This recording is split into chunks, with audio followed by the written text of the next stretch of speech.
Welcome back. It is Stress Awareness Month, and while stress pertaining to your children may get overlooked at times, they can still be affected by this force just like adults. Here to share some tips for parents is Dr. David Weisenhorn, a senior specialist for parenting and child development at UK. Thank you for coming by. Thank you for having me. All right, so let's kind of start with this. Managing stress, obviously an essential component of having a healthy lifestyle. Yes. But when it comes to children, where does that stress come from?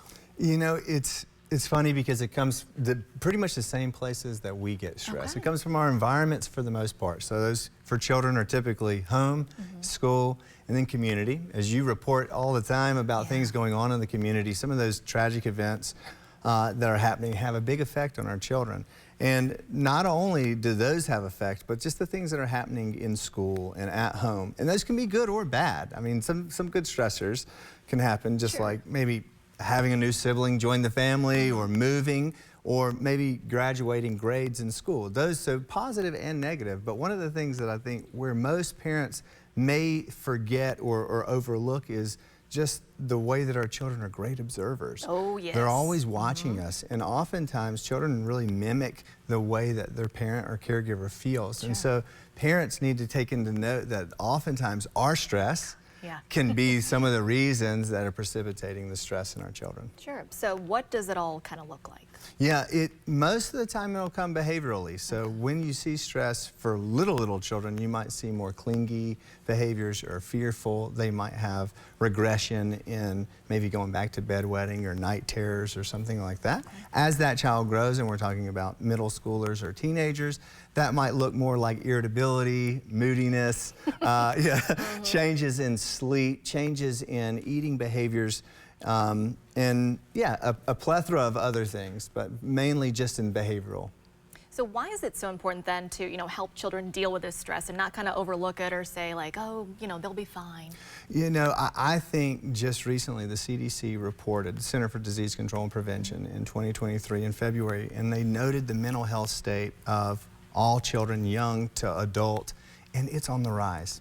And so one of the things that I think is critical is that when children begin stressing early, that we take note of that, and that we begin to help them with adapting healthy coping mechanisms so that it doesn't eventually lead to mental health issues that may cause us more mental health or more physical health problems in the future.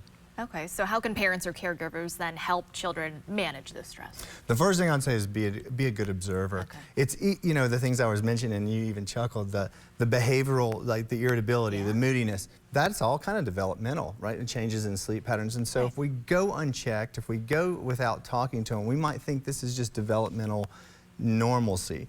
But the reality is if we would ask our child something to the point of maybe saying, hey, I noticed that you seem a little down today, or you seem to be a little irritable. Is there something going on at school?